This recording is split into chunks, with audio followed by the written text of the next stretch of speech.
Voici une nouvelle enquête particulièrement spectaculaire. C'est l'histoire d'une vie scandaleuse, le calvaire d'une mère et de sa petite fille qui habitent dans une chambre d'hôtel exiguë, sale et sans chauffage. Voici la situation catastrophique et révoltante de Nadia et Kenza.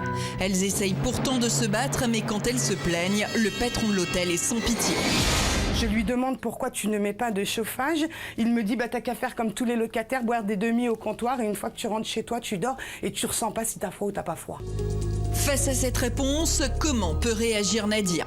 Les conditions de vie de cette femme et de sa petite fille sont inadmissibles. Dans sa lettre, Nadia nous a lancé un appel d'urgence. Nous allons tenter de l'aider.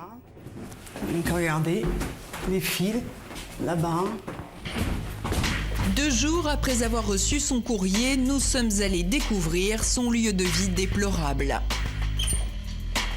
Alors voilà une chambre qui fait même pas 9 mètres carrés pour 2 personnes.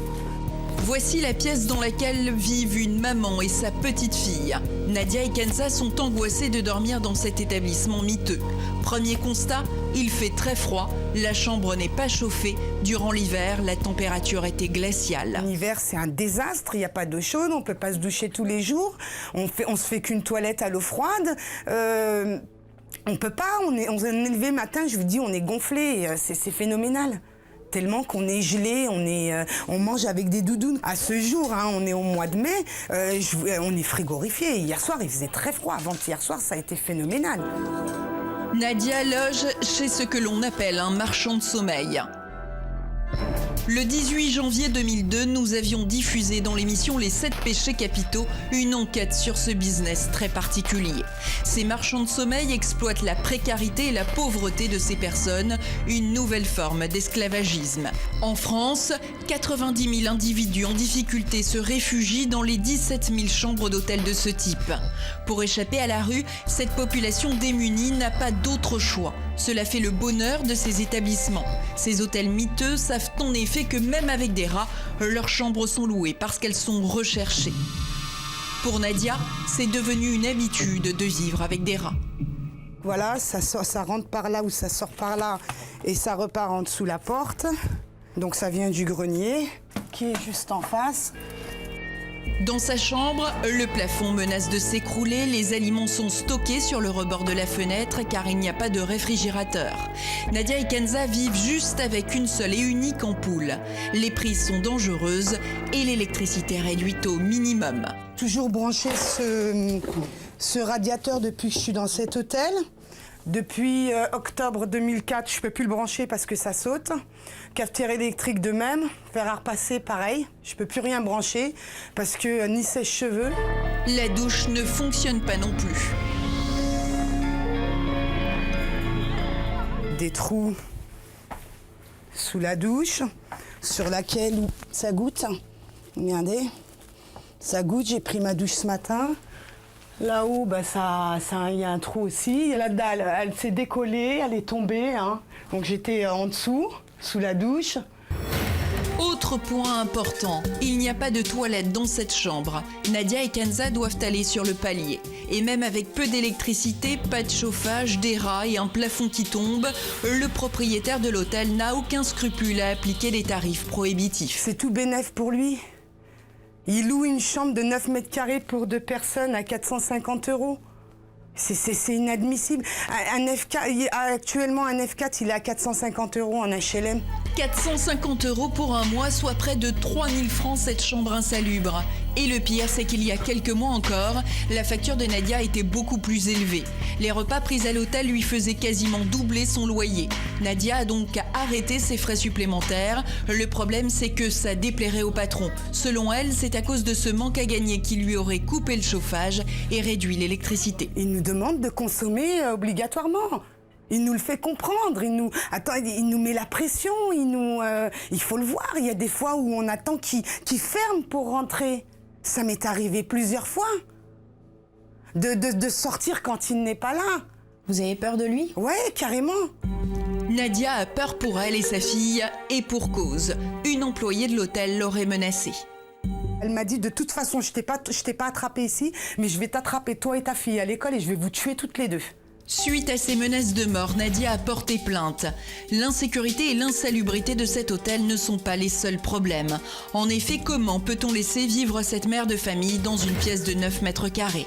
Pour mieux réaliser cette situation dramatique, regardez bien ces images. Ne montrent-elles pas des conditions de vie dangereuses ? Kenza et sa maman sont à bout de force.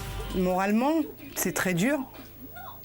C'est très dur. Je pense que si elle serait pas là, je sais pas comment je tiendrais.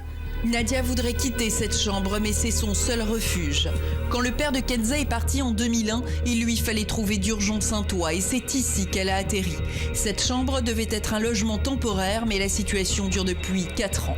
Le maire s'est pourtant déplacé et a reconnu des conditions de vie intolérables, comme le prouve cette lettre. Nadia, qui touche le RMI, a entamé toutes les démarches pour trouver à se reloger, mais rien n'y fait. On est regardé de la tête aux pieds, mais c'est fou. Ils n'arrivent pas à comprendre ce qu'on ressent. Ils n'arrivent pas à je sais pas. Je comprends pas. Je comprends pas. Je sais pas. Un logement a été proposé à Nadia, mais inacceptable selon elle. Il n'offrait rien de plus et était trop cher. Alors que faire pour cette mère et sa fille ? Nous avons voulu rencontrer le propriétaire de l'hôtel. Il se défend en disant que Nadia vit dans l'illégalité avec sa bonbonne de gaz. Filmé en caméra cachée, voici son discours. Oui, ça je sais que c'est interdit, c'est clair. C'est réel. Le problème, ils m'ont dit de respecter le règlement. Ils m'ont dit de respecter le règlement. Interdire l'utilisation des bouteilles de gaz dans les chambres. Pour ce qui est du chauffage, il dit ne pouvoir rien faire. Parce que je ne peux rien faire. Je n'ai pas faire un chauffage pour toi, là. C'est très bien. De l'autre côté, dans cette affaire, il y a les services sociaux. Nadia est allée à la mairie munie d'une caméra cachée, mais elle a beau expliquer son quotidien, aucune issue ne lui est proposée. Personne ne peut la recevoir, elle en perd son contrôle et s'énerve. Venez voir dans quoi je vis. Il faut le voir, madame. Il faut le voir pour y croire dans quoi je vis. Ne me dites pas oui. Vous me dites tous oui, oui, oui, mais il n'y en a pas un qui bouge son doigt. Tout le monde dort. Tout le monde dort. Et c'est incroyable. C'est invivable. Mettez-vous ne serait-ce qu'une seconde à notre place. Hein ? C'est inhumain de leur part. C'est inhumain. Inhumain. Nadia mène une vie trop stressante et Kenza est trop perturbée. Résultat, cette jeune maman souffre d'une dépression nerveuse et sa petite fille d'un ulcère à l'estomac. Selon elle, il s'agit d'un poids trop lourd à supporter. Alors le cauchemar va-t-il bientôt s'arrêter ? Personne ne comprend notre situation et de vivre en plus dans ça alors qu'il y a un enfant de malade, c'est pas possible, c'est inconcevable. Ça, je me battrai jusqu'au bout, c'est clair. Dans un instant, la suite de ce reportage. Sur le plateau des appels téléphoniques, Julien Courbet et toute son équipe vont tout tenter afin d'obtenir gain de cause. Le logeur indélicat arrivera-t-il à comprendre la situation ? Et Nadia trouvera-t-elle un logement décent ? Tu mens parce que j'ai trouvé tes locataires avec une bouteille, parce que avant je faisais crédit chez toi et quand j'ai arrêté en septembre 2004, je te paye juste le loyer, tu m'as dit que je n'ai pas de bénéfice vis-à-vis de toi, donc tu dégages. Comment ça se fait qu'il n'y a pas de chauffage dans la chambre de madame ? C'est la seule qui se plaint du chauffage. Il y a une mise en danger de la vie d'autrui et croyez-moi, aujourd'hui les gens, vos locataires sont en danger et il y a du pénal dans cette affaire également. Croyez-moi, c'est très grave, allez vite voir un avocat. En duplex, notre journaliste partira à la rencontre de cet homme. C'était pas de parler d'avoir une explication. La suite dans un instant, dans Sans aucun doute.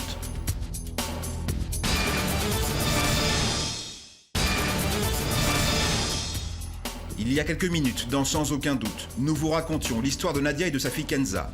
Depuis maintenant 5 ans, elles vivent dans une chambre d'hôtel insalubre. Elles n'ont plus de chauffage, des toilettes sur le palier et paient 430 € par mois pour 9 mètres carrés. La suite de notre enquête, dans Sans aucun doute.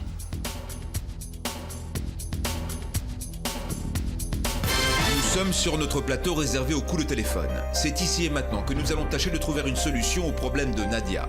C'est une mère désespérée que nous accueillons parmi nous. Nous savons qu'elle vit avec sa fille dans 9 mètres carrés insalubres et dire que cela se passe en France aujourd'hui. J'ai une petite fille de 5 ans qui est très malade, très gravement malade. À cause des conditions de vie ? À cause des conditions de vie et j'aimerais être logée. Quand nous avons rencontré Nadia, nous pensions qu'elle occupait cette chambre depuis quelques mois seulement. Or, cela fait 4 ans que ça dure. C'est trop pour cette mère et c'est intolérable pour sa fille malade qui ne tient plus entre ses murs.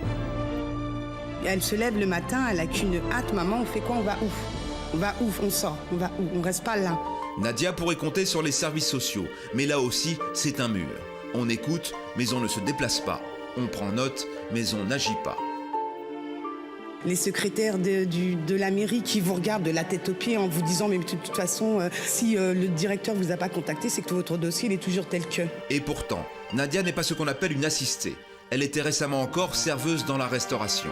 C'est l'état de santé de sa fille qui l'a obligée à s'en occuper à plein temps. Je travaille à mi-temps, j'ai travaillé toute l'année 2004, toute l'année 2003 et on me dit toujours votre salaire est bas. Nous allons aider Nadia maintenant. Notre objectif, lui trouver un logement décent. Nous appelons d'abord le cabinet du maire car cette situation ne peut plus durer. Bon, monsieur le directeur de cabinet, comment peut-on avancer dans ce dossier? Moi, encore une fois, je sais que vous devez arbitrer chaque jour et que ça doit être terrible de le faire. Moi, ce qui me gêne, c'est cette petite enfant de 5 ans qui a un ulcère à l'estomac et qui va passer un scanner la semaine prochaine. Bien sûr. Donc, moi, ce que j'avais, un temps sans succès d'ailleurs, proposé, c'était de sortir de l'hôtel meublé dans lequel madame réside actuellement et donc d'accepter dans un premier temps la proposition qui avait été formulée par les assistantes sociales. Nous savons que cette proposition est pour Nadia irrecevable. On ne lui offre pas encore un vrai logement, mais un autre hôtel, dont la chambre au mois coûte 560 €, plus cher que celle qu'elle occupe aujourd'hui. Or, Nadia ne dispose que de 628 € par mois, ce qui lui laisserait 2,25 € par jour pour elle et sa fille. Elle devrait bénéficier d'une aide supplémentaire du Conseil général, mais personne ne peut lui en indiquer ni le montant, ni la durée, pour le moment.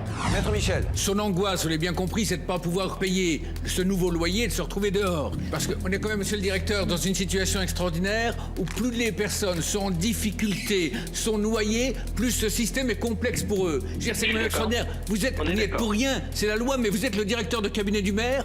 Vous ne pouvez pas, vous n'avez pas capacité à lui dire, madame, ça vous coûtera tant. Comment voulez-vous qu'elle comprenne? Le directeur de cabinet, incapable de nous indiquer le montant de l'aide dont pourrait bénéficier Nadia, nous renvoie vers les services sociaux du Conseil général. Nous parvenons à joindre sur place une responsable dont le département gère 150 000 demandes de logement par an. Nous lui rappelons la situation dramatique de Nadia et de sa fille. Est-ce qu'il y a quelqu'un, je pense là ça rentre dans vos attributions, parmi vos assistantes qui soit capable de lui dire, voilà, le loyer est de temps, vous aurez tant à payer. Et là, elle pourra prendre une décision, le cas échéant, accepter cette offre provisoire du maire. Moi, je ne suis pas en mesure, bien évidemment, de vous dire là. Parce que le maire nous a dit que c'était au conseil général qui connaissait les barèmes. Est-ce que vous savez qui peut nous dire combien ça va coûter à cette dame? Non, alors moi, ce que je pense, c'est que bon, cette dame est suivie par une assistante sociale. Donc il faut qu'elle reprenne contact avec son assistante sociale qui va faire cette évaluation, qui va faire ce travail-là. Personne n'est capable, dans les administrations que nous contactons, de répondre à deux questions simples. Quand Nadia pourra-t-elle disposer d'un logement normal pour elle et sa fille? Et de quel montant sera l'aide qu'on va lui accorder si elle accepte la solution provisoire d'un relogement dans un autre hôtel? Nous sommes au point mort. À cet instant, Nadia n'a pas d'autre choix que de rester dans le misérable refuge qui lui sert de chambre avec sa fille. Ça se répète, c'est tout le temps la même chose, c'est ça s'envoie la balle de la mairie aux services sociaux. J'ai tout fait, Et j'ai eu aucun soutien de qui que ce soit. Mais vraiment aucun soutien de qui que ce soit. Quant à la maladie de ma fille, ils s'en foutent complètement. Il n'y a rien à faire. Qu'à cela ne tienne, nous sommes habitués à ces situations en apparence sans issue. Nous alertons tous les pouvoirs, le préfet, le député-maire et même le ministre du Logement, afin qu'ils nous rappellent. Nous avons contacté absolument tout le monde. Tous ces gens-là sont alertés. On va la trouver, la solution. La tension est trop forte. 2 jours d'enregistrement continu sur notre plateau, des réponses évasives ou négatives, Nadia est à bout. Il lui faut une parenthèse, le temps pour nous d'agir en coulisses. Les moments de bonheur pour cette mère et son enfant sont rares, nous les emmenons pour un week-end de détente et d'oubli.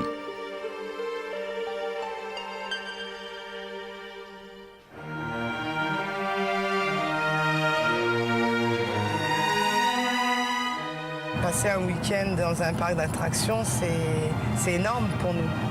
C'est énorme. Là, ça va nous dégager, nous faire du bien.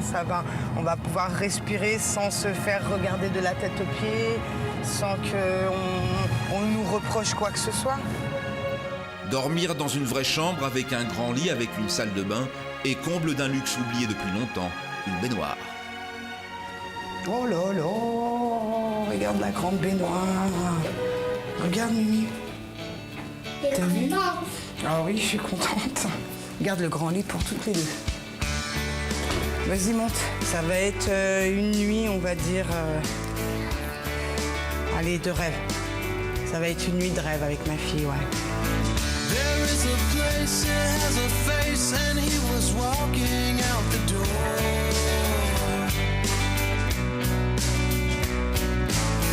His mother said she was ashamed cause he had no place to go.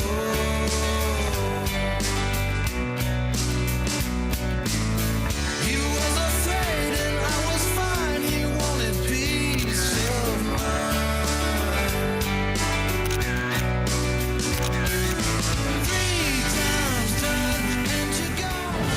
Nous sommes de retour sur notre plateau réservé aux coups de téléphone. Nous avons travaillé, nous avons des pistes sérieuses pour aider Nadia.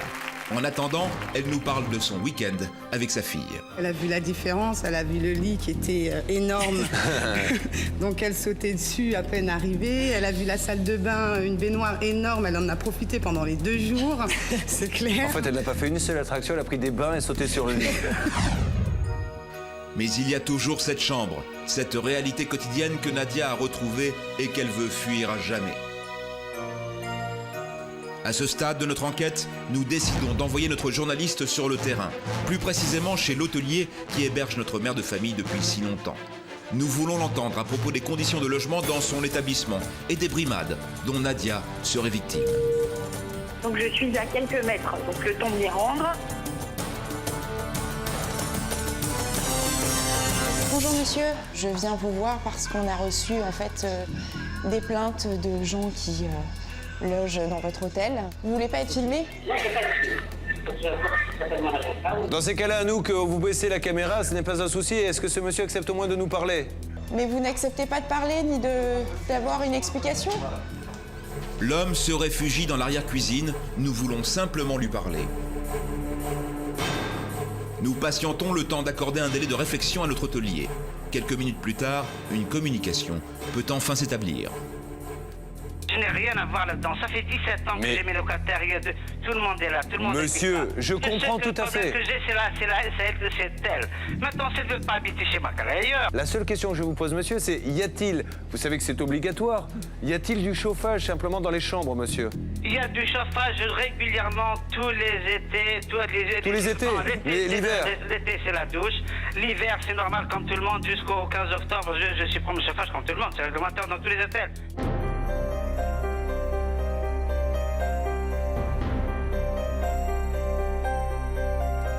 Monsieur, moi, je veux bien croire votre bonne foi et vraiment, je ne demande qu'à vous croire. Oui. Est-ce que vous acceptez, monsieur, dans ces cas-là, puisque les chambres sont aux normes et qu'il n'y a aucun souci et que c'est cette dame qui pose des problèmes, qu'on puisse aller filmer sa chambre? Non, je n'accepte pas parce que le maire est venu. Elle a reçu le maire a été reçu il y a 15-20 jours. Et la douche, elle a vu le maire, elle a vu l'adjoint au maire, Ouais. elle a vu le commissariat, elle avait tout. Donc je ne l'accepterai pas tant que je n'ai pas le problème réglé par la mairie. C'est avec la mairie qu'on va faire ça. Moi, j'ai aucun problème avec mes chambres.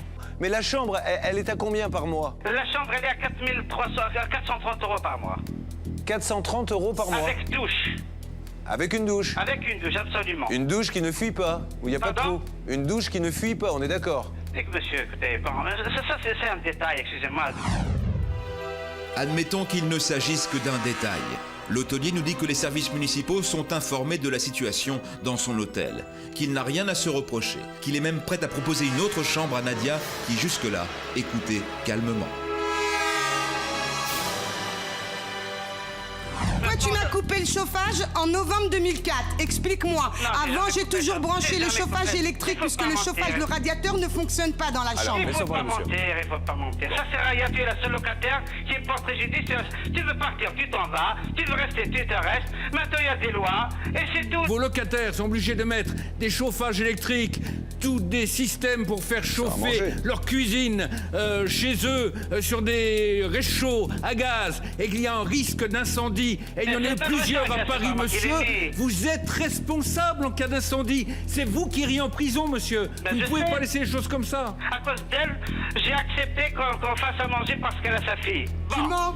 Tu Alors mens que- parce que j'ai trouvé tes locataires avec une bouteille. Parce que avant je faisais crédit chez toi. Et quand j'ai arrêté en septembre Mais bien, 2004, c'est je toi te paye que je juste voulais le loyer. à cause de Tu m'as dit que je n'ai sachet pas de que je voulais bénéfice garder, vis-à-vis sinon de toi. il y aura Donc personne tu qui va faire dégages. manger. Est-ce que le chauffage central marche? C'est pas compliqué, c'est oui ou non? Il Le marche ou pas? chauffage marche, le feu central marche comme tous les autres hôtels de France.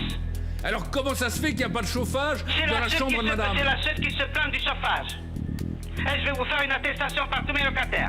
Non Voilà. mais, monsieur, il y a plus simple. Oui. Si cette dame nous ment, et moi je suis tout à fait prêt à dire Oui. devant des millions de téléspectateurs que cette dame ment, Oui. laissez-nous, il y en a pour une seconde. On va dans la chambre, Bien sûr. vous nous la montrez, vous nous me donnez le numéro de chambre, on y va, on regarde la douche, on regarde l'eau chaude, l'eau froide, on tourne le chauffage et basta. Je ne laisserai pas faire parce que la mairie est venue plusieurs fois. Mais ça, c'est pas une réponse, monsieur. Le maire, lui, Monsieur, là, est vous venu dites n'importe quoi. constater, C'est pas parce que la mais- mairie est venue mais qu'on peut c'est pas rentrer dans votre chambre. Monsieur Courbet, c'est très facile maintenant de mettre. Mais c'est pas quelqu'un dans la- facile, dans monsieur. la merde, je m'excuse. Vous On montez est dans la l'escalier, merde. vous tournez la Écoutez, porte, on regarde la chambre, on repart. Elle a juré de faire. Hein? Mais justement, monsieur, j'essaie de vous donner raison. Prouvez-nous que cette dame est une affabulatrice. Je vais Laissez-moi appeler mon regarder la avocat, on va voir. chambre. Je Pourquoi vais vous ne voulez considérer pas qu'on va essayer de les joindre. Bon, d'accord, monsieur Courbet, c'est bon. Merci. Bon, Mais c'est monsieur, là, vous êtes on vient de d'accord pour parler. dire... J'ai un avocat. Oui, ça c'est bien, ça c'est la meilleure des Allez-y, choses. ça. Parce que monsieur, il y a une mise en danger de la vie d'autrui. Et croyez-moi, aujourd'hui, les gens, vos locataires sont en danger. Et il y a du pénal dans cette affaire également. Croyez-moi, c'est très grave. Allez vite voir un avocat qui va vous conseiller. Et très bien, croyez-moi. Allez, au revoir, monsieur. Nous laissons notre hôtelier perplexe et inquiet. Nous n'avons pourtant aucun compte à régler avec lui. Quelques jours se sont écoulés, Nadia revient sur notre plateau.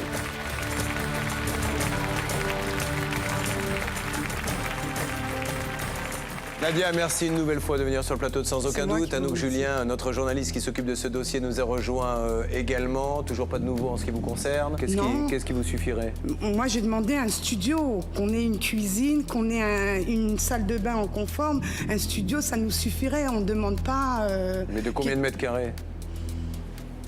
Un studio, je ne sais pas, de 20 mètres carrés, de 22 mètres carrés. Ça nous suffit par rapport à la chambre de 9 mètres carrés aujourd'hui. Non, je vous dis ça parce que vous avez un appartement, madame, de 50 mètres carrés, avec une salle de bain et avec une cuisine.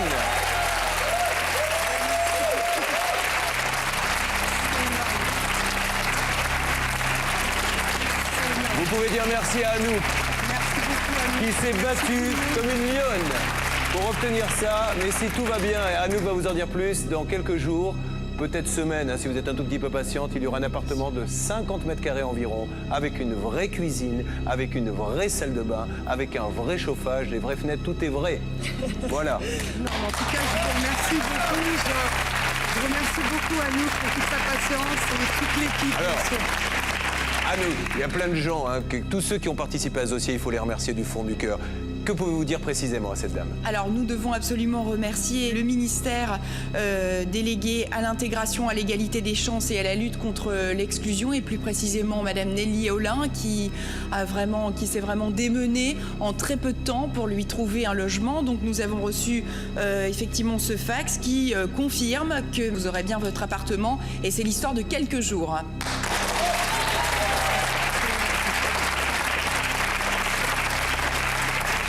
Vous y croyez ou pas? Oui, j'y crois. J'y crois. C'est la fin de combien d'années de galère? 5 années. Et votre fille, elle est où là aujourd'hui, Elle est mercredi? au centre de loisirs. Nous voulions être présents alors que Nadia s'apprête à annoncer à Kenza la bonne nouvelle. Dans la semaine, on va partir. Tu auras ta chambre. T'es contente? Hein? T'es contente? Ouh. Hein? Tu auras ta chambre.